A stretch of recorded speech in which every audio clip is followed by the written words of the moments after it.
Another week, another episode of Opening Break. My name is Ashes, and with me is the most talented, Oh my god. musically gamified, lifeified co-host I could possibly ask for. My man Hunter JJX. How you doing, brother? I mean, I'm doing amazing now. I mean, every week you're hitting me with something new. He's the most good looking. He's the best smelling. Now he's hit me with the most talented. I'm like, I'm pumped to be here. Thanks for the gas per usual. But my goodness, look at that. You got a fresh fade and you got a fresh team, fresh fade over there. Yeah. Fresh results, which obviously we're excited to dive into. But no, man, I'm doing awesome. It was a great weekend. Great first showing for the squad. But Nick, tell me something good about your week. Obviously, we're gonna dive into the Halo stuff, but give some people a peek behind the curtain on what's going on in your world. Something good this week. You know what? This is something that I don't talk about on this thing, but I think it's good, and I think a lot of people don't take it as seriously as they should. Mental health. I had counseling the other day. Always a good Hey, time. Well, I wouldn't say always a good time, always a difficult time, but a great way to progress myself and improve myself. And men's mental health is something that is taken very much for granted, especially in esports where there's so much pressure, there's so much stress, there's so much, you know, public opinion, whether you want it or not, as we both saw in the weeks prior. So it's always good to take care of yourself, especially men. We get taught from a young age to rub some dirt in it, man up, tough up. But it's important to take care of yourself mentally. And I, so I yeah. agree. I agree. I think as someone that's been to therapy as well myself and been to many a counseling session, there's like something about that. Like I call it like the hump. Like when you get over the hump, when you finally have that like release of like, oh man, like I'm getting peace. You know what I mean? Like peace Mm-hmm. is like flowing over me. There's like something so special about that moment. It's the same thing like when you're in a heated argument with your significant other or someone that you care a lot about, and you finally just decide to apologize and not just like fight. When you have that release of like, okay, like I don't have to carry this like this burden. I don't have to carry this tension Yeah. on my shoulders. So super important. And shout out to you for just being an ambassador to that, owning that, putting that out there. I know that's a special kind of vulnerability. But yeah, I really respect that. Playlist check-in, Nick. What are we listening to? What are we watching? Have you watched any it's festival season in the UK right now. Have you checked any of that stuff out? I've been watching some of the live videos and things from festivals. Obviously, I'm still Sleep Token on repeat. I even had like a playful mini argument with the wife because we were driving yesterday evening to get something, and she wanted to put on the song from Mulan, "I'll Make a Man Out of You" or Yeah. whatever. And she's like, "I just want to listen to it once," and I'm like, "No, like I can't break the Sleep Token streak." I gave in, obviously, eventually. Happy wife, happy life. But yeah, it's just in nonstop Sleep Token. I check out other artists here and there. I was playing drums earlier, cranking to some Let's Breaking Benjamin, go. but Oh, yeah, I like Breaking Benjamin. They're fun to drum because I don't have to focus too much, and it's just easy to flow, good rhythm. But yeah, how about you? I heard you got some new stuff for me to check out. oh yeah, for sure. First of all, I forgot that you chopped that wood. Let's go. I need some videos of that ASAP. Throw down I some got you. Ashes covers. But I don't know why I haven't like brought this band up on any of our playlist check-in yet. But for me, it's Windwalkers. I don't know if you've listened to them Yeah. much, but I do this thing where I go on tour with bands and I just become like ridiculous super fans of them because I'm watching them, every night or whatever. And the last tour that I did, it was Memphis Mayfire, Caskets, Windwalkers played before us, and dude, it's our second tour with them, and just unbelievable vocal chops, man. Like, and the melodies, it's so poppy. I kept telling them like, "Yo, you guys are like Maroon 5 with big heavy guitars, like just like all the vibes." You know what I mean? But even more than that, like I think it comes down to the connection that you start to feel with people, and then you start to love their art even more. A quick side story about them: I had to fly home early from the last tour because I had a wedding I had to DJ, needed to get back for. And the last night that I was there, we were in Illinois. We were in Joliet, not Chicago, but we were in Illinois, and we finished the sets, everyone tears down, boom boom boom, they packed up, they took off in their RV heading to the next city. It was a long drive, they're driving themselves, they were probably like 30 minutes out of the city, and they realized like, oh shoot, Justin's flying home tonight, we didn't get a chance to say goodbye. They drove all the way back to come give me a hug, say bye, say they were so happy to like Dang. hang out for the whole tour. I'm just like, dude, like, come on, That's man. some Like, you real know, one stuff. like straight real ones, dude. And like I said, they're driving themselves. They just added an hour on, easily an hour and a half to their next trip, but they wanted to come say bye to your boys. So yeah, love that freaking band, but love their music, dude. And I listen to them pretty much daily. Shout out to the Mulan though. Disney hits, bro. Disney hits. I did a wedding recently. And the mother son dance of the wedding was Tarzan. It was Really? You'll Be in My Heart. Bro, I was like back there, like put the track on. I'm just like weeping, you know, back there watching this, like, you know, that dance go down. Disney just hits different. So respect to Sarah for, you know, suggesting some Mulan there for you. But yeah, Windwalkers, that's my latest. But Nick, a lot of Halo action to recap. We had our first SLC open this weekend. A lot of drama as well. I'm seeing, per usual, the Halo scene is just caught up. You know, it's high school all over again. You know, got to keep things interesting and in between LAN events. But where do you want to start things off this week with the Halo talk?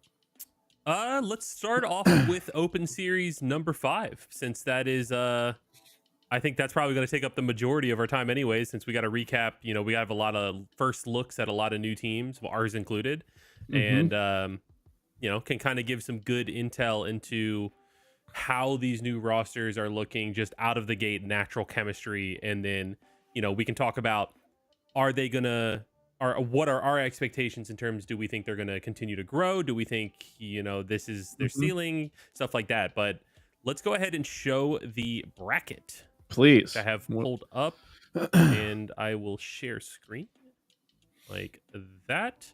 So here is our bracket for the HCS Open number 5. Took place last weekend, just 2 days ago. 007, which I know number 1 seed. A lot of people were probably confused if you weren't paying there attention. I am getting 3-0'd right there. Oreos. That was me getting absolutely body slammed by them. Yes. so 007 was the roster of Collect, Legend, and then 2 players from Shopify, Frosty and Shopticify is what we could call them, right? Yeah, Shopticify. Frosty and what, Cycle, I believe. Yeah. Yes. No. Yes. Wait. Yes. No. Maybe. Yes, it was Cycle. Yes, it was Cycle. Yes. So that was the Oreo roster. Tenrai, one of the new teams I wanted to take a look at. We were laughing about this, King Nick fans as a team name. Yeah. I don't know. You call out a matchup that you want to start with, and we can go from there. We got the new Cloud9. We've got the new space station. Who do you want to hop on board with first? Yeah, I think we should slide ahead a little bit to see who qualified. I think that we need to go one more round ahead. Yeah, there we go. So, obviously, oh, dude, I want to talk about ascending baseline first. Let's start there. Ascending baseline up first. What a showing from these cats. You know, we've known for a while that the twins, Uzi, Zuzi, have been kind of knocking on the door. Been building year on year on year. And I told them, I want to say maybe a year or two ago, because they were playing a lot of other stuff. They would quit for a couple months at a time, play Fortnite. They would do this and that. I was like, listen, boys, like if you guys like apply yourself, I'm not going to take credit for what they're doing, but I'm saying if you guys applied yourself, you guys could be absolutely disgusting as our next up. And I've just seen them nothing but Halo nonstop this last year, maybe a little longer than that. And you know, they got Suspector back from last event. There were some question marks about whether or not Suspector was going to get called up to the big leagues or if he was going to continue to build with these guys. And I'm guessing, I don't know how this played out. I don't want to act like I have all the intel, but I'm guessing maybe Suspector had a hand in them scoring Super CC when they made a move away from Hative. And yeah, this was the series, right? This was the series. This was their first breakthrough moment, the first pop off kind of moment, first arrival, I would say. And you can say it's online, you can say whatever, but online is 90% of HCS nowadays. It matters a lot for points and seeding and rep and everything else, and for contracts. And yeah, they came out swinging with a 3-1 over Cloud9, and that was the first match of Sunday morning. Real big tone setter for them.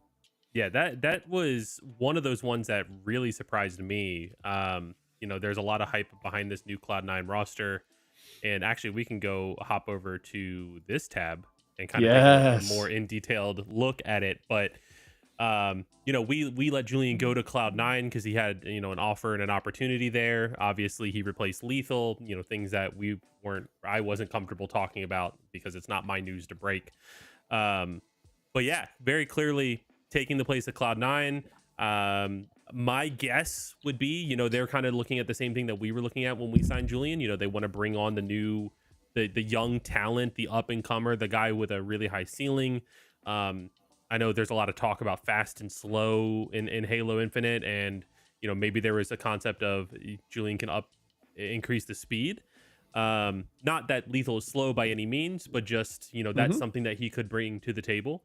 And yeah, it was very surprising to see Ascending Baseline. Not to knock Ascending Baseline at all. I mean, obviously, looking at I didn't realize Super CC went to this team. I think that's a great pickup out of them. Absolutely. Especially when that Tenrai roster split up. That was like the Envor Super CC duo with some up and comers. I think Super CC is a fantastic pickup for this team. Yuzi and Zuzi, you see their name in that kind of top 16 of the opens conversation every week, maybe going up into the top 12. So seeing them break into top 8? 6. They got top 6? Top 6 in this open, which like, just to put it into perspective, we are missing 3 teams. Well, I would say 2 teams since we have that kind of like 2. hybrid team. Yeah. So we're missing the full Optic roster and we're missing the full TSM roster.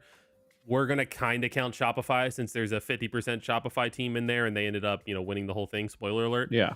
But, this is that's still a top 8. Top 8. Yeah. That would be a top 8. Top 8. Yeah. And like realistically on LAN, that's a top 12. Like, because if you count like your European team and like with Nemesis, that's a great placement out of these guys. And the pop off clips, I loved. Give me your contract. Yeah. Give me your contract, or just the constant like, let's fucking go. Let's fucking go. Yeah, like bro. It was. Yeah. I was getting hype watching it, and I had no investment in the series. And I know, so transparently, I wasn't involved in our play on Saturday. That was all our team, and the success that they had was all just the players. So massive props to them. But I do know that I checked it at one point. I like during a commercial break of the broadcast that I was, hosting, and they had lost a map to this team. And I was like, oh, okay. Like, interesting. I wonder if it's just something that we haven't gone over or, cause it's only been a roster for us for 3 days, but no, I think this team actually is the truth. I think this Ascending Baseline team has an incredible ceiling. You've got 2 guys who are just, they're landing 24/7 cause they're brothers in the same room. I think they're brothers, right? They're twins. They're twin brothers. It's actually a family operation. So, twin brothers. Their big brother he goes by valid nick now, Saint Nick 101. OG in the scene, really, really, really genuine, rad dude. He's actually coaching them as well. So it's like it's twins and their big brother who. He first introduced me to the twins back in Halo 5, and I think they were like 11 or 12. They came to an event just to support him, and so I got to see like these little pipsqueaks, and now to see the monsters that they've kind of grown into is insane. So yeah, it's a whole family operation. But you brought up an interesting point about Julian and the difference that one player can make and how they were hoping to up their pace. Well, they happen to run into, in my opinion, probably the fastest team in AM because the twins absolutely fly. You have Suspector, who also is a fast player. And I mean, I think they just outclassed, outpaced, outstyled on Cloud9. And I mean, that raises a lot of questions. I actually, interestingly enough, I tuned into Rated APG today, and he was talking about this exact matchup. And he said, listen, like, I don't like to say this kind of thing. I really don't like to talk about this sort of thing. But if I'm the owner of Cloud9 now, like, I really I'm starting to ask questions about if I need to let Boo Boo go, because at this point it's like been a number of really, really, really bad performances out of him specifically in a row. And he was like basically worried for his contract, and saying that any reasonable owner at this point would have to start at least thinking about it, because of the fact that it's now a trend. It's not like he had a one bad event type deal, but it's like been multiple in a row. So it'll be really interesting to see like what direction they go in, because I'm sure with the roster change, picking up Avicii, hot up and coming talent, they were hoping to improve and make deeper moves. Now you take out 2 or 3 of the top teams in the league and you can't even get top 8. Mm. There's some question marks there now for that team. But I mean, look at Suspector styling in the KD as well. I mean, like, there's just so many good vibes in Ascending Baseline, and shout out to Ascending Baseline, the org as well. I've had some great conversations with some of the owners over there.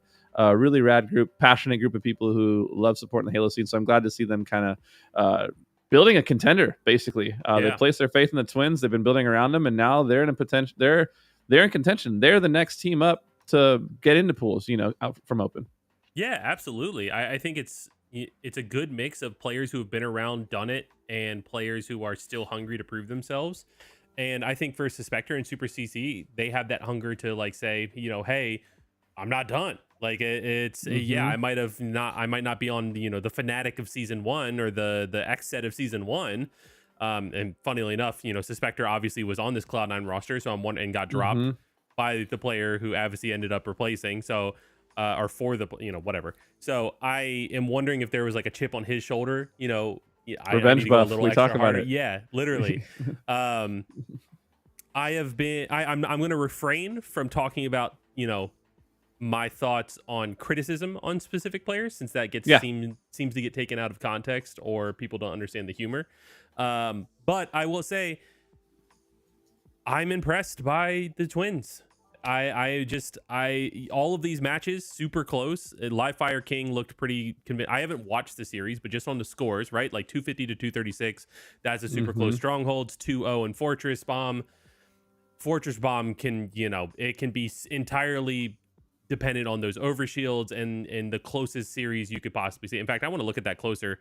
50-49 and a Slayer is insane. That's ice, bro. Yeah. So seeing young up-and-comers have that ice to close out a series against a team that on paper nobody would count them as winning. Good lord, did I click on the right thing? Yeah, okay, so they kind of dominated the Fortress Bomb. 100 to 53 in kills. They double slayed them. Yeah, that's okay. That's is that real? Is there a bug in the program? Because that is insane. That is painful. And it's the Twins like putting up the numbers too. Like it's not the veterans carrying them. It's the Twins going like, thank you for your guidance. Thank you for showing us more knowledge of how to play Halo. Now watch us do. Watch it. Yeah, exactly. Now let us give back to you. Like I'm really hoping that. I mean, is that 36 and 11 from Uzi in that game? Oh my! 14 assists, like second highest assist too. He had 50 KP. That's insane. I'm hoping that like specifically for Suspector, because he. I think he was building into these kids. They didn't have the placing they wanted at the last event, and then so he was exploring his options, hoping to get called up. And now I'm really hoping for him that he comes to a place where he can like settle and be like, no, like I'm gonna do my own thing. I'm gonna build with these guys. You know what I mean? Yeah. Like I hope that his mindset has shifted from like what moves do I need to make to get called back up again into how can I bring this whole squad with me? How can we just do this together? Because that would be truly special. Yeah, Suspector was a name that was on our list as we were considering options for Force. I think we talked about that in that episode, but it was just, we weren't entirely sure of what his experience was like in terms of the last year. He's obviously been doing his thing as a content creator for Ascending Baseline. He's been kind of grinding the open bracket and the opens with these guys, but hasn't made it out. So we weren't entirely sure if he was ready to answer the call. And, I think this is the right path for him. I don't think he needs to be the type of player who just needs to jump from one team to the other. I think that was maybe even a mistake in the past. I think this is a sign of like, hey, you can believe in the young guys who also believe in you and your experience. And then you got somebody going 808 damage per death. Like, like that's insane. That doesn't even look real. Crazy numbers. And then his twin, 631 damage per death. Like, that doesn't look real. The 600 by itself, like if you didn't see the 800, you'd be like, oh my gosh, that guy had 631 damage per death. That's like, equivalent of 6 kills, basically a death, or like, obviously a lot of those are getting away, but still ridiculous output over the map. That frees up so much when you have between the two twins, you have almost 1500 damage per, death. That's insane. And like Cloud9 are no slouch. Like I need to remind folks like Sab, Septify, Avicii, ridiculous talents. Like Avicii literally just basically got called up from us. He made a move. So it's not like they're doing this against another open team. Like this was against a contending roster, a pro roster, a pool team roster. And so like just looking at the stats for this game, I'm not gonna lie, Nick, filled me with so much joy. Like the Yeah, amount of like the domination and the fact that Twins are just styling. Yeah, that's awesome.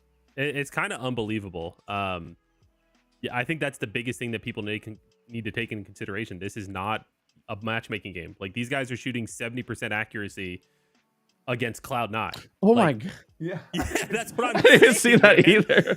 I mean, and like obviously this is one map, right? So if we take it back, like they obviously, did their thing on Fortress, we take it back.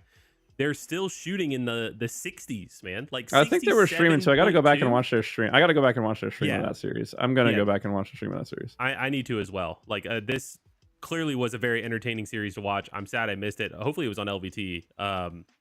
If not, I'm gonna watch it from their perspectives. But yeah, like that's amazing. Congrats to those guys for making a hell of a run and putting up their first top 6. I know that is a tough wall to break through, and when you finally do it, it's definitely a feeling that's pretty unparalleled, and it also opens up your mind to like, okay, yeah, like I always believed in myself, but now it's like I've done it. Now I'm confident I can do it against the others. Now I can go back. About, like, yeah, you start thinking about like, okay, who is Cloud9 beat? Like they got top 6 on LAN, like with those other top teams. Like they can put up numbers against some of these other big dogs.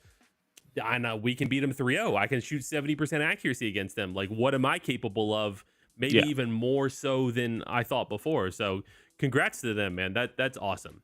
Yeah, and even more than the placing, like even more than getting top 6, that first time you beat a pro team, where it's a full pro team, like that first time you get that experience, and you're like, okay, like I'm on the level now. You know what I mean? Yeah. It took me literally years, bro, before I had my first like time beating a pro team in a series that mattered at a tournament. And there's nothing like the confidence that builds. Like you said, once you've been somewhere, it's so much easier to go back than to get somewhere for the first time. So now, I mean, I fear for their competition, in the rest of these opens now as they build towards Salt Lake City. Definitely my second favorite storyline of the weekend. But yeah, that's the first team I want to touch on. Nick, why don't you throw out the next team that you would like to touch on from this open? So we talked about Cloud9. I'm gonna talk about the Tenrai roster because I think this is actually, you know what? No. I need to show love to, where is he? Where's my boy? Who did they lost the space station, so they should be over. Yeah, Redemption. Okay, I want to talk about this team. So Redemption is this new Sparty roster with Lethal from Cloud9, Huss, and Breaking Shot, which it's very interesting that this whole roster mania has played out now and Collect still doesn't have a team. I was gonna bring that up after we talked about the show, but now that you brought it up, let's just dive into it right now. Do you have a take on why he doesn't have a team? Do you have a take on why he's in the current situation that he's in without obviously going up, crossing a line? No, I mean, I think he's a phenomenal player. I think I've seen some great things out of him, both on LAN and online. He's been around for several seasons, so he has the experience. I know that when he played for Complexity, the very brief amount of time that he did previously, it wasn't a team that was put together under the best circumstances, even though there was a significant amount of talent on it. And he was, contrary to some things that I had heard before about him not being the greatest teammate, he was a fantastic teammate. He was, he needed a moment after he lost, as does everybody, but then he was right back there with us and watching VOD with us, and we were eliminated from the tournament, and I wasn't coaching at the time, but I was there with him, and he's watching over the replay. He's talking about what we could have done better. He's talking about, like, he's gassing up his teammates, like, yo, you played really well this event, like, I should have done better here. Like, he checked all the boxes for me. And so I'm genuinely surprised that out of how everything planned out in this roster mania, he hasn't found himself on a roster. And I don't know if that's maybe like he's waiting for the right opportunity. Maybe he's waiting for that call up. I don't know if there's other opinions on him or people are buying into rumors or what the case may be, but I truly hope he ends up somewhere well and with a strong roster, because I think he deserves it. Yeah. I mean, I don't think he deserves it, but I think I think the talent speaks for itself. Like, I think he's an unbelievably talented player, and he's got the resume to where he should be on a contending roster, a pro roster, a pool player roster for sure. But the reason I don't think he deserves it is because there's a lot more that goes into being a professional Halo player than just like being good at the game. The way you treat people and your networking and like building bridges matters. And I only bring up the examples that I have direct. I'm not going into he said, she said. I'm just going to say what I've seen with my own eyes because it came Okay. up once again. It came up in APG stream a couple days ago. Collect was in the chat, and APG asked like, "Hey, why aren't you on a roster? Like, what's your deal? Like, you should be on one of these pro teams."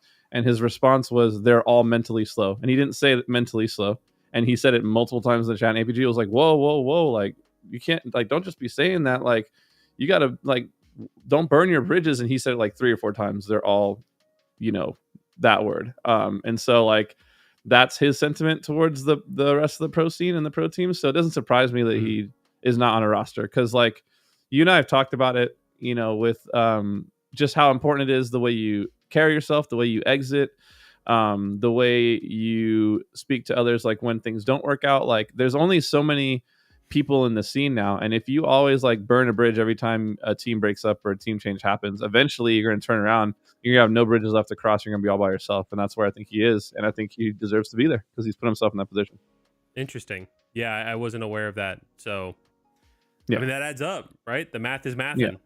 Because the talent's there. Like, there's no question about the talent. There's no question. I mean, he just won the last Open Cup. He's good enough to be on a winning roster where there's nobody left in the bracket. You stand above everybody else at the trophy.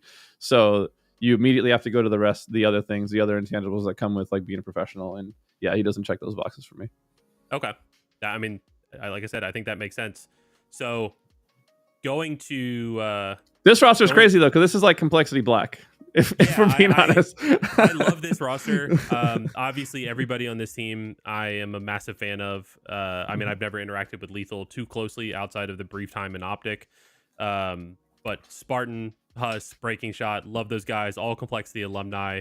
In fact, I was texting Tyler, and I am now reminding myself that I read his messages while I was drumming and never responded. So I need to do that. But yeah, I think that this is a roster that makes sense to me. I mean, this is a duo, Huss and Breaking Shot, that we were looking at one point during our roster changes. Lethal is a player that we were looking at, but he was a duo package with Collect. So it's great to see that Tyler landed himself on a team. I know that there's org interest in them, so I know that I was going to say originally they were going to go to Omit, but apparently that is no longer the case. The new mystery org that's coming into the scene, apparently some big dogs, maybe a tier 1 org, is actually signing that roster, I believe. And so Omit once again back to the drawing board on the roster, which we can dive into that a bit later on the moves they're thinking of taking. But yeah, so apparently this roster is already signed to someone good, bringing someone good into the scene, which you love to see.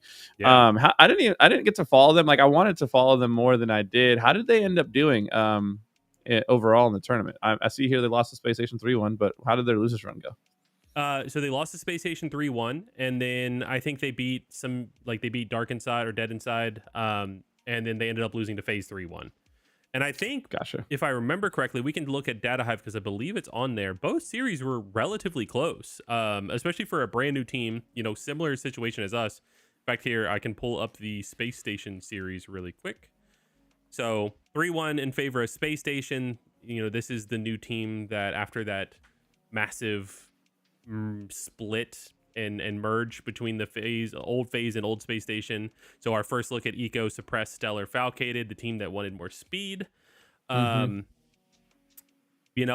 losing by mental math to 12 kills. Only losing by 12 kills overall in the series is not much.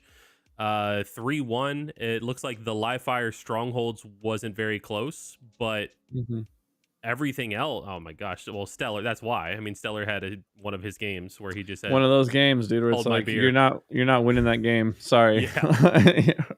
But overall, I mean, 2-3 Fortress Flag, 3-4 Solitude King of the Hill, 50-45, and they win that one. Like that's a really close series. Yeah. And that Spartan is going to level up when he gets on LAN. He always does, and online is always tough for him. Yeah, I mean, that's a that's a good sign for that roster. I like this. I like this team. I know that there's a lot of chemistry. Us and Breaking Shot really like each other. They got really close in their time with Complexity last season, so them being reunited makes sense. Tyler and Huss getting really close, becoming like literally best friends in their time together under He said Complexity he never wanted to banner. let him go when they were with us, right? Like that was the whole narrative. Was like Tyler didn't want to let Huss go. Yeah, And he brings that up all the time. I didn't have the keys. Like they let him go, and I didn't want to do it. I was 3-1 vote. yeah, Interesting though, Nick, because the first thing that jumped out at me in this roster, obviously having Lethal there, like weird that worked out that way because we were trying to get Lethal to be on our team when we still wanted to keep Sparty, right? yeah. So I do wonder like how did that play out where it ends up working out that way, anyways? Because there's another universe now where it's our old Complexity roster plus Lethal. Yeah. And that's what we had been trying to make happen. And then the other option that we went with came to fruition. And we even like told Lethal, like, okay, here's the options we're weighing out. Like, if we go with the other, if you keep saying no and we go with the other option, because that option is also really appealing, even though it sucks that we have to have Tyler as an odd man out, like, yeah, what are you going to do? Like, Yeah. you're going to be in a situation where you're still with Collect. You guys don't have an org, you don't really have a team, and you're going to have to figure out your thing. So I don't know. I wasn't involved in the conversations. I never spoke to Lethal directly, but I am glad that him and Tyler seem to have patched things up to play together again, and after their time on Sentinels, and that they have a solid squad, because I think that's what this is. I think this is a solid squad, and I think if they can click and have that chemistry of the friendship that they have, then they become dangerous. I was gonna say I just see a lot of loyalty on the squad, right? We have like the Huss and Sparty duo with their friendship. You have the Huss and Breaking Shot duo with their time together, their friendship. You have Sparty and Breaking Shot. It's like it just goes a number of different ways, the connections that they have inside and outside of the game. And so I think that probably bodes well. And from the results you can see here, they're already off to a great start. So excited to see how this team grows. Yeah, same. All right, your turn. That was my team to call out. I mean, we can look at their phase series. I'm actually curious real quick. We'll look at the phase series. We should look at it for sure. Because I want to see if it was as close as the SSG series. Okay, not as close. FaZe was also looking a little bit different on Sunday, so I'll give them that. But Slayer, another Slayer win, which is good to see, especially with the team with, that many world champions on it. Yeah. But how many rings? All of them. Just a lot of rings over there. Yeah.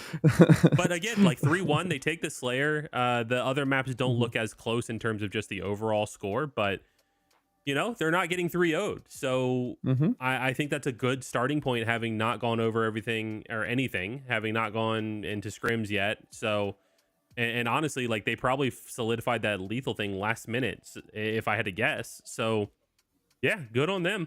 And I'm excited. I'm wondering who's coaching them, Nick. I might have to go coach the squad. I'll have to go.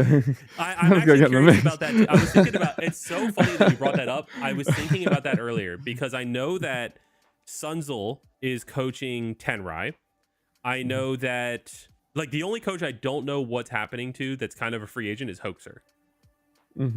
So no, I think he's with. Who is he with? Well, he was with Omit before. True. But they split up. That's true. Yeah, that's true. I don't know. I mean, I'm going to coach this roster. You heard it here first. I'm going to stand across from you, Nick, and I'm going to yell beautiful compliments at you. You're so hot across the stage at you. That'd be a new one. That would set an HCS record, like most compliment. Most compliments, yeah, thrown at each other. All Your right. shot is so good. All right. Your turn. I want to talk about Tenrai. I do want to see how this Tenrai squad did. Do we want to look at versus 007? Do we want to look at just overall? Let's look at let's check and see if they're on Data Hive, if any of those series are on Data Hive. Because I am fascinated by this roster, fascinated by how they're doing so far. Obviously, they took down Dark Inside. That's a great showing there. I have their scrim versus us before. Oh, I sent them versus Ascending Baseline. Okay, that's a good one to look at. Cool. Yeah, let's look at that lower one. bracket. Teams kind of going at each other. Share this tab. I believe this was for top 6. I would think this was the round for top 6. So Tenrai obviously having a really, really great showing, getting top 8 in this one. But they just ran into like a hot Ascending Baseline. And I mean, props to them. They pushed it all the way to to game 5. But man, I'm just so stoked to see Haynes, back in the mix. I'm so sick of him tweeting about retiring. Like, if he could just not do that anymore, that'd be great. It's been like 3 or 4 times now. You're always coming back, Matty Haynes. Don't try to play it any other way. But seeing him back with Common, I like Envor in there. Envor is a shoe in to pool play. He doesn't matter who he shows up with. He's one of those guys that just gets it done on land. And then rounding out the roster with some young talent in Ezo. Look at those slays, bro. Ezo, like head and shoulders above the rest, like just absolutely picking up where the boys, set him up. So really great to see. But let's see the series layout for this one, because man, that thing went down to the wire, game 5. But man, that game 5 was not that. Yeah, that. 201 to 201. Dude, it's one of those weird ones. It's one of those weird ones where one team blew out the other team in the second round, and then they had 2 close rounds. So then it looks like the score is closer than it is. You can win oddball on any of the maps with less time, actually. Like, if the team you're playing against has 2 close rounds with you, that you win both those rounds, and then they blow you out in the in-between round, the second round, they'll have it'll be like 260 something to like 200. You know what I mean? Yeah.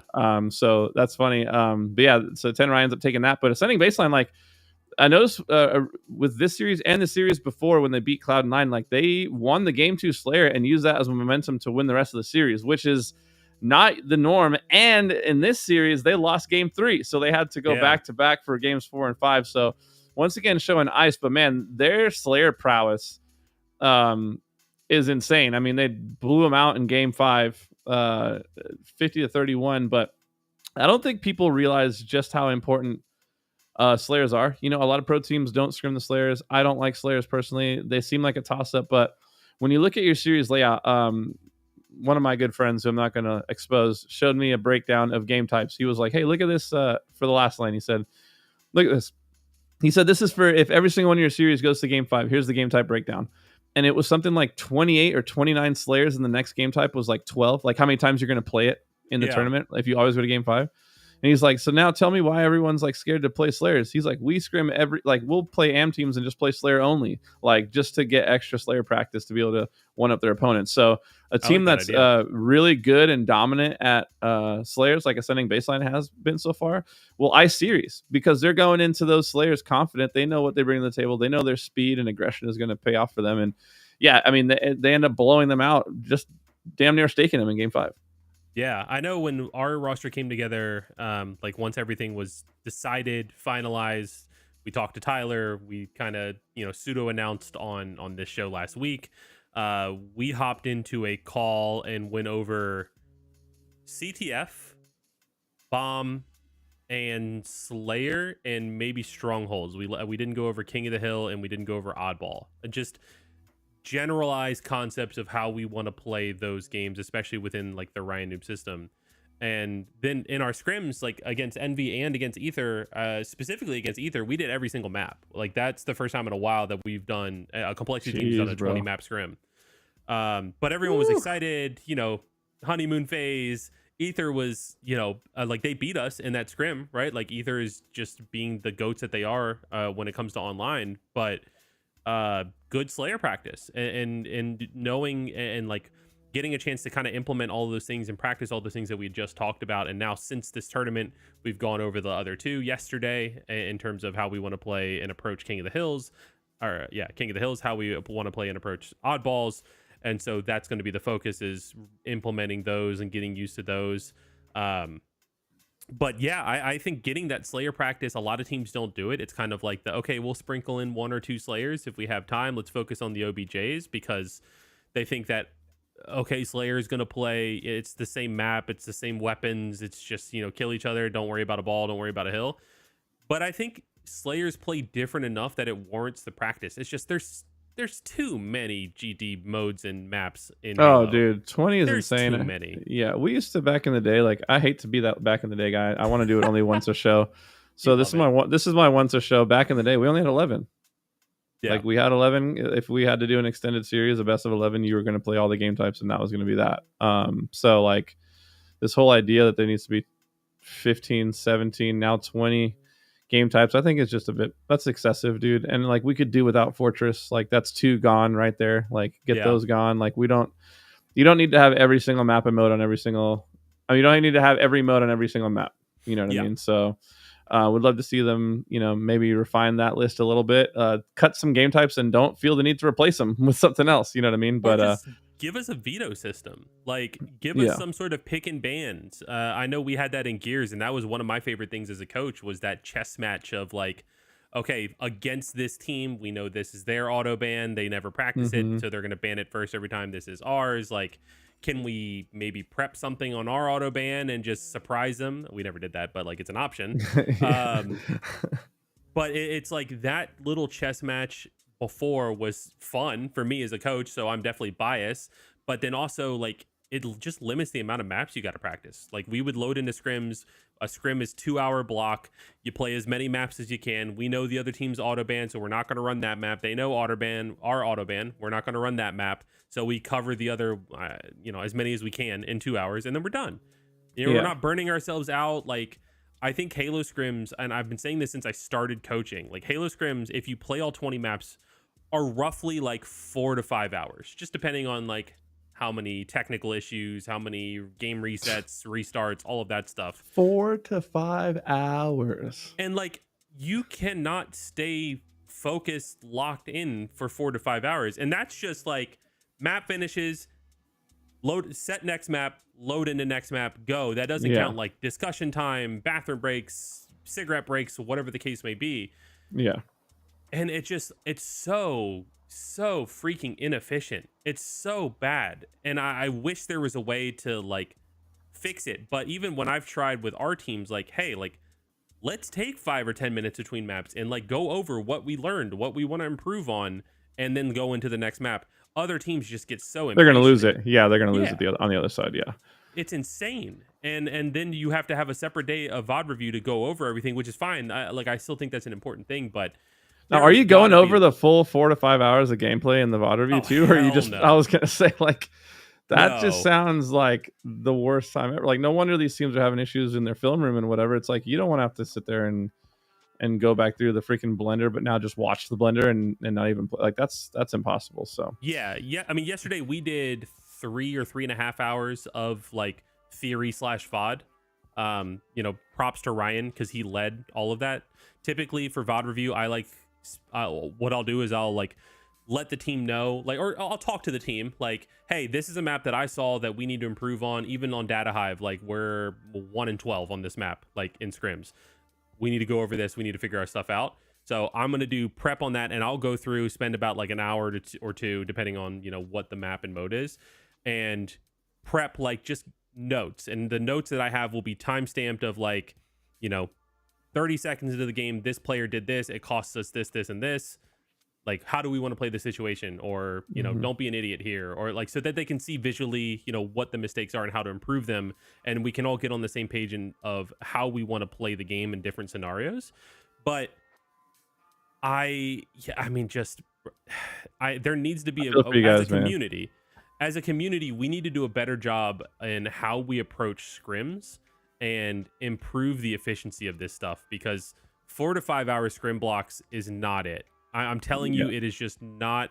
I think if you could get a team that could buy into a system to where scrim blocks are just optimized, like it is a 2 to 3 hour scrim, there's a 15-minute break twice in there, and you can really just lock in and focus in on things rather than just ram your head against like, oh, we're getting reps. Like, okay, yeah, you can get the same reps in matchmaking. Like, slightly less quality, obviously, but well, because the scrim isn't about like playing the whole game out. It's not about winning or losing. It's more about like looking at trying to analyze individual moments in a game and situations. And like, if you're going through 4 to 5 hours of moments and there's no way you can stay locked in to have that like analytical side of your brain cranking for that long. So yeah, I would heavily agree with that take. But yeah, to get back to what's on the screen, we wanted to show Tenrai some love. A great showing for them.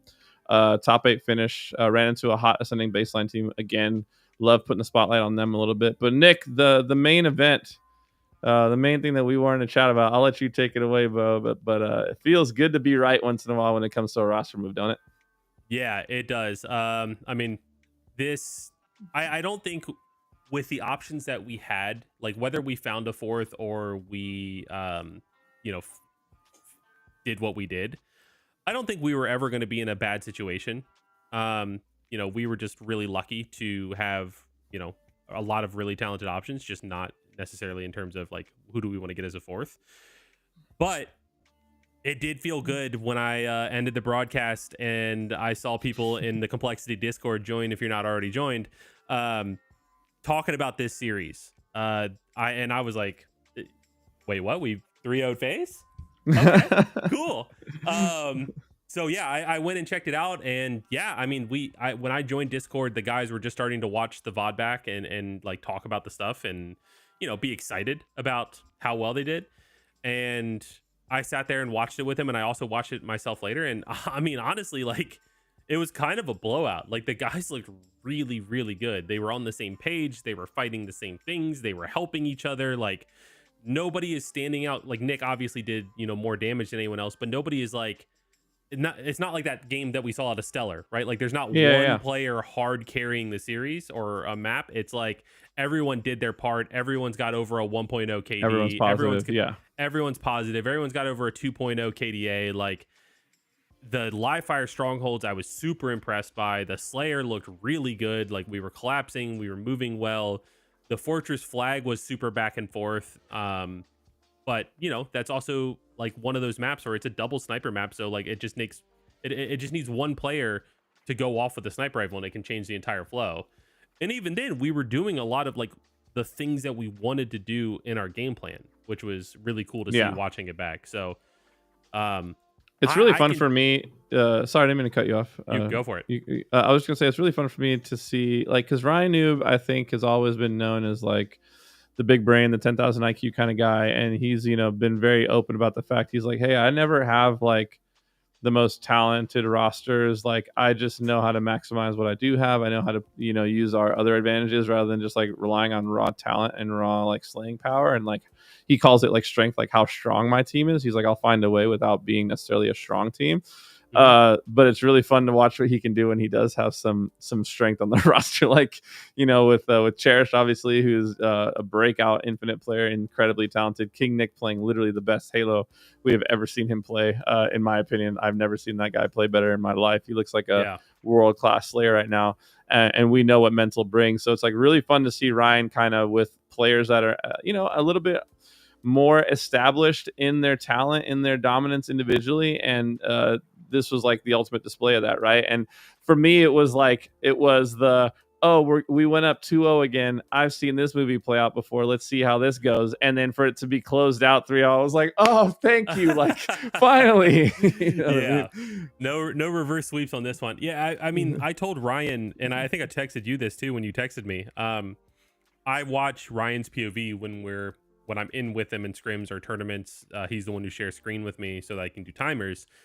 And I mean, even just his POV is a night and day difference. He's playing with more confidence in himself. He's playing with more confidence in his shot. Like I'm watching him just 5 people and take 1v1s and take chows and like be confident in the fact that he can also shoot with the best of them. I mean, he top fragged this series. Yeah. And seeing that out of Ryan, who like I remember last season wasn't that confident, was more like, okay, we need to go for the highest statistically positive outcome type of play because like I'm not gonna 5 Renegade. But now he's playing like, I'm gonna 5 Renegade and then I'm gonna 5 his boy even though I'm one shot. And I think that plays a big factor into it. I think he brings IGLing and like a direction to the team so like everyone knows what to play for, plus the Ryan Noob system. Like the Ryan Noob system is similar but different than last season, so it evolved, it's adapted to the new and changing metas, it's adapted to like the quicker pace. It's much more it's aggressive. I don't want to say much more because it was still aggressive last season. Like it wasn't United, but it was still it's a much more aggressive version. And I guess I just said I didn't want to say that. Anyways, King Nick, like you were saying as well, I told him this yesterday, actually, during VOD review, because he was the first one to join TeamSpeak with me. And I was like, I got to say, man, and I said this to Ryan and Mental the other day after you left Discord, you are both in and out of game just impressing the ever-living hell out of me. in game, like I know that you can fry, I know that you can shoot well, I know that you were a goat on a United, I know that you've been a goat and you haven't always had your time to shine, but like you are frying, and then your mindset is just so productive and positive, and like just all of the stuff that you want out of a really good teammate. Ryan had gassed him up as we were making this move. He was like, I am a package with Nick. I like Nick is one of the most fantastic teammates I've ever had, and I want to stick with him at all costs. And I was like, okay, cool. Yeah, like I believe in Nick, and I'm like doubled down on what I said. Like I super believe in Nick. Like everything he does, like even if he just slightly misplays a situation, he's the first one to call it out. Like, oh, I messed it up. I shouldn't have chowed that. My bad, guys. Like I screwed us this map. I could have done better. XYZ. Like there's no ego. There's no, look, I'm doing so much damage, I need you guys to play off my damage kind of mindset, which happens in Halo. I'm thoroughly impressed. Yeah, I'm really stoked about that. I wanted to bring up Cherish because you brought up Ryan and Nick so beautifully. I think it's cool to watch him in a situation where, you know, we both have expressed over the past, like we felt like Cherished has it in him to kind of like grow into that sort of IGL type scenario. But for where he's at in his career and like the growth of a player that he's already been, I think it's really awesome for him to be in a scenario where he can just turn his brain off and listen and shoot his gun. You know what I mean? Like, because he is super talented. And like when you're worrying about the big picture a lot, that does take away brain power from, you know, being able to just focus on your own game. And I really feel like this is a scenario for him where he doesn't have to do too much. He can just do his part, win some ones here or there, listen to the play call and what we're working towards, and execute. And we saw just that. And it was really cool for me to kind of watch him. It just felt like a very settled in sort of version of Cherish, not trying to do too much, not trying to OE and make a savior play all the time, you know, like kind of beat. So yeah, I told you from the beginning when we were looking at the rosters, like I like the makeup of this team the most, and you and I were both in agreement on that. And yeah, this series was kind of our coming out party, and the chat, like the LVT chat and everything was pretty hyped. It was super cool to watch. Yeah, I think people saw the vision with this a lot quicker than they've seen any of my visions for any past teams. I think this roster, like I would say on paper, like if you just look at the names, there's not that one player that stands out of like, oh, this is the young up and coming, like does so much damage, does all of this. Like there's not the renegade or the precision or the, you know, legend on this team. Like obviously there's really talented players, like King Nick stands out a little bit in terms of damage, right? But there's just not that flashy player, I would say. But I think that's almost a good thing because there's just so much core strength that you don't necessarily need the flashiness. As long as everybody's on the same page, then it works out really well. And I think the great thing to, you know, piggyback off what you said about Cherished is he can do a really good job of recognizing what the state of the game needs and how he needs to play it. And I think he struggled on the last roster in terms of, okay, how does he direct everyone else based off what he sees? Now he doesn't have to do that. You know, now everybody knows, like we have a general sense of what we need to do and everybody's bought into that. So everyone's kind of naturally doing the things that they need to do. And even we've seen that in VOD review, like we'll be like, okay, like right here, we haven't gone over this, but you're doing what the Ryan Noob system would tell you to do in this moment because you know how to play Halo. And I think for him, that frees him up so much and also helps us because we know off his spawn, he doesn't need to be told, okay, you need to tuck, you need to do this, you need to do that, like a young up and coming player who doesn't have the experience might need to do or might need told to them. But he can also recognize, like in a bad situation, I need to play differently. In a good situation, I can press my advantage. I can do this, I can do that, all within this system, but I don't need to communicate it because Ryan's the one going, spawn them all C, then collapse on them. You know, or it's screwed, it's back up, like play yeah. And, you know, and I'm changing the words a little bit to keep it PG, but yeah, so I'm super excited about this team. I think there's so much ceiling, even more so than I originally thought, which is fantastic for me. And I want to say, kind of closing this out, that I want to just reiterate, like this series, this result was all them. I was not involved. I was not there. I was not giving timers. I was obviously there for the first 2 days of scrims, and I was there for the theory session. But like this matchup was all these guys going into it with knowledge of what Ryan expected in terms of his system, knowledge of how to play the game, and they clicked and they synergized. And I just massive props to all 4 of the guys. I'm so proud as a coach seeing this. Yeah, it was a great showing, and I'm really happy that to start things off on a good foot and to just kind of build that confidence and know like, hey, this is what we're capable of. Rip. I do quickly before we wrap the show. The last team I wanted to hop on with was FaZe. Okay. Wanted to follow their journey a little bit. Long story short, just so you guys know, we let FaZe win the second series because we knew the chat wanted the FaZe versus SSG rematch. We didn't want to deny the Halo scene of Yeah, the matchup that they wanted to see. of And course. obviously, King Nick shooting bodies, whatever.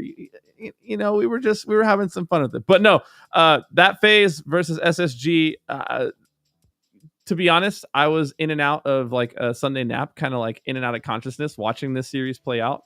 But man, did that look like two Titans going back and forth, going at it. And I haven't Yeah. gotten to see it for myself yet, but someone was saying earlier that you need to go back and watch Lucid's pop off after they win game 5. So I'm going to do that probably after we jump off the show. But yeah, face value looking at both of these teams off rip. I really felt it when the trade was made, just looking at it on paper, but seeing Lucid, Penguin, Trippy back together, like who let that happen?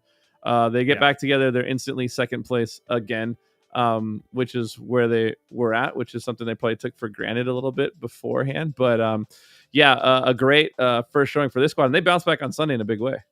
Yeah, they did. They came with a different energy. They were much stronger as a team. They were shooting better.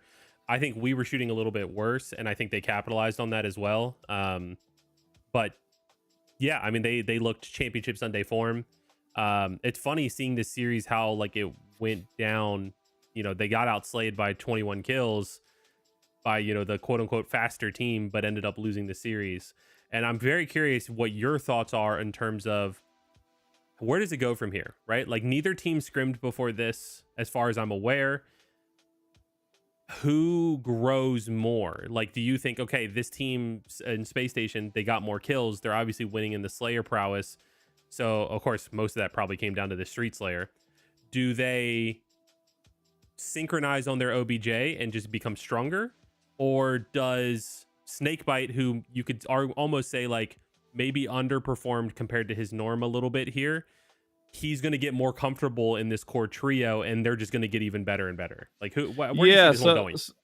So the way I view it is like similar to what you mentioned, but like a little bit different. So like I want to start with SSG because traditionally this is going to sound like a really wild take. We love those here.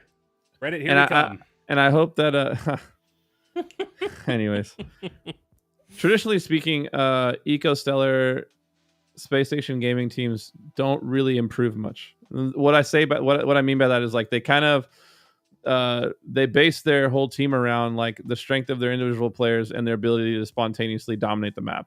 Yeah. So like that's just their philosophy. That's the fact. That's not like, I brought it up before. Like they don't do film, they don't do VOD. Like that's not really a priority to them. They want to dominate the map as individuals and as a collective, and with their speed. That's how they play. So for them to off rip be losing to a FaZe roster that I do think is going to improve, because like you said, I think Snakebite's going to get even more comfortable now that he sees the capability of his teammates and how successful they were while he had probably one of the worst online qualifiers he's ever had. They are going to improve. They are going to go over film. They are going to synergize. And even when they played us, like there was a lot of moments where I was like, man, they're really giving this to us right now. Like, you know what I mean? Like they're leaving this door open right now. That's interesting. Oh man, they're not capitalizing on that right now. Like there was a lot of those moments where it's like they were very clearly not yet anywhere near their peak, in my opinion, at least. So it'll be interesting to see, like, does SSG make adjustments to their like practice and the way they practice and like how they want to practice and their philosophy? I personally don't think so, because Eco and Stellar have been doing the thing their way for a really long time. But I think if they want to be a contender for their own home event here in a couple of months, like they're going to need to make some adjustments just in the way they approach the game and their practice time. Whereas like with FaZe, like I said, I think they're going to get better. Okay. So yeah, I think that's fair. Yeah, I think there is merit to VOD review, and like the clutch factor is important, but you got to be on the same page, and that comes from VOD. I think that gives an edge. Not saying you have to do it, religiously, but I think being able to objectively go back and look at situations is always going to be key and important. So We'll see. Only time will tell. We don't have a tournament this coming weekend, so it's going to be interesting to see when we get to the next one, because I believe FaZe and SSG have to play in all of these due to the roster changes. Mm-hmm. So yeah, I'm excited to see how the weeks continue for these teams, for our team, for all the teams. Way to Should go be on interesting. that team change, man. By the way, I just want to congratulate you. It's the first week. Obviously, there's a lot to go, but really good showing, really good start, and it shows that your vision is already paying off. So I couldn't be more excited for you, and excited to watch our team grow even more and build towards SLC. Yeah, I'm really excited. I'm just, it was a really rough roster mania, probably one of the toughest ones since I've been in Halo. Outside of all the love in the world for Tusk, but outside of some of the changes and finessing that he used to try to do. But yeah, this one was tough. So I'm glad to come out on the other end and just honestly put a nose to the grindstone and start getting to work. And I'm really thankful that I have a squad that all have, not that previous iterations of the squad didn't have this mindset, but I'm just appreciative that we have a squad that has a direction to go that everyone's bought into, and that's exciting, man. I think there's a really tremendous ceiling here when you have really talented players bought into the Ryan Noob system, because the Ryan Noob system, jokes are made constantly about it, but there is so much intelligence and strength in that system that when it's executed properly, it is a dominant form of Halo. And so, yeah, I'm excited to see what we can achieve with it. Well, with that being said, ladies and gentlemen, thank you once again for tuning in to Opening Break. We're live here every single Tuesday. Nick Thy Ashes over there. You can find him on all the social medias and whatnot. 100JJX here. You know the vibes. Live on Twitch every single day. Live on TikTok as well. Thank you guys for watching, supporting the team. We love seeing you guys get loud in the chat, especially when the boys are going to work. We love you guys. We appreciate you guys. And we'll see you guys right here next Tuesday for the next show. Take care, guys. See ya.